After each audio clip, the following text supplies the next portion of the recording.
आज अमृता बहुत खुश थी। उसके बीएससी फाइनल का रिजल्ट आने वाला था। अमृता शुरू से ही पढ़ाई में बहुत होशियार थी। पिछले 2 वर्षों में उसने बहुत अच्छे अंक प्राप्त किए थे, जिससे उसके फाइनल रिजल्ट की मजबूत नींव तैयार हो चुकी थी। अब उसे बस उस क्षण का इंतजार था जब उसका परिणाम घोषित होगा। थोड़ी ही देर बाद वो इंतजार भी समाप्त हो गया। रिजल्ट आ चुका था। अमृता ने 92% अंक प्राप्त किए थे। पूरे कॉलेज में उसका नाम गर्व से लिया जा रहा था। परिवार के सभी सदस्य बेहद खुश थे। लेकिन खुशी का सबसे बड़ा कारण तब सामने आया जब कॉलेज से फोन आया। फोन पर कॉलेज के प्राचार्य जी थे। उन्होंने अमृता को बधाई देते हुए बताया कि विश्वविद्यालय की मेरिट सूची में अमृता का चौथा स्थान आया है। यह सुनकर घर में मानो उत्सव का माहौल बन गया। पिता की आंखों में गर्व था, माँ की आंखों में खुशी के आंसू थे और दादी भी मुस्कुरा रही थी। परंतु दादी की खुशी का कारण कुछ और ही था। कुछ वर्षों पहले अमृता ने पूरे परिवार के सामने एक वादा किया था। एक ऐसा वादा जिसे याद करते ही दादी की आंखों में संतोष झलक उठता था। अमृता का परिवार एक रूढ़िवादी मानसिकता से घिरा हुआ था। उनके परिवार में कभी भी किसी लड़की ने 5वीं कक्षा से आगे पढ़ाई नहीं की थी। लड़कियों को पढ़ाने की बजाय जल्दी शादी कर देना ही वहां की परंपरा थी। लेकिन अमृता अलग थी। वो पढ़ने में बहुत तेज थी। गांव के स्कूल के मास्टर जी उसकी प्रतिभा को पहचानते थे। उन्होंने कई बार अमृता के पिता से कहा, ये लड़की बहुत आगे जा सकती है, इसे पढ़ने दीजिए। काफी समझाने बुझाने के बाद घरवालों ने अमृता को 12वीं तक पढ़ने की अनुमति दे दी। अमृता की माँ का सपना था कि उनकी बेटी पढ़े, आगे बढ़े और एक अच्छी नौकरी करे।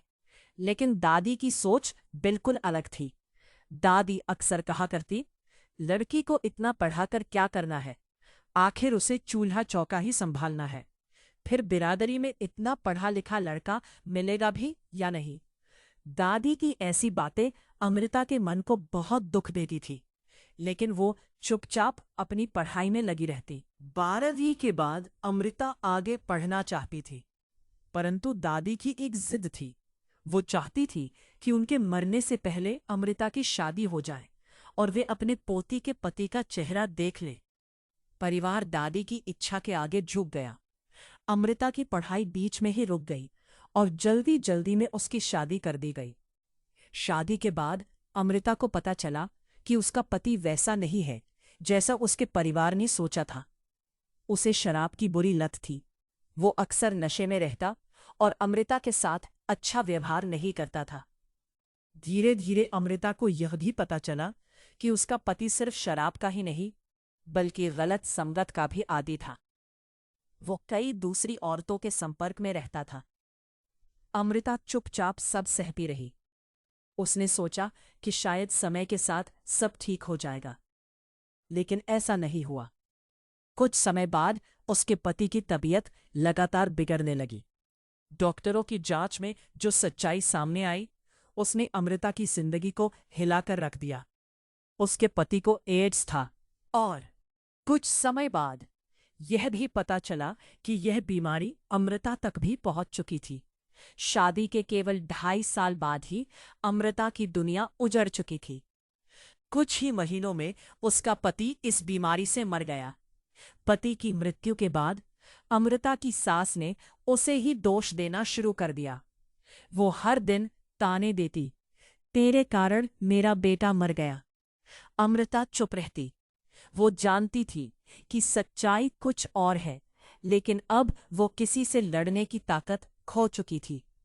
घर में एकमात्र व्यक्ति जो उसे समझता था, वो उसके ससुर थे। एक दिन उन्होंने अमृता को अपने पास बुलाया। उनकी आंखों में पश्चाताप था। उन्होंने धीमी आवाज में कहा, बेटी, हमसे बहुत बड़ी गलती हो गई। अगर हम पहले सच जान लेते तो तुम्हारी जिंदगी यूं बर्बाद नहीं होती। हमें माफ कर दो।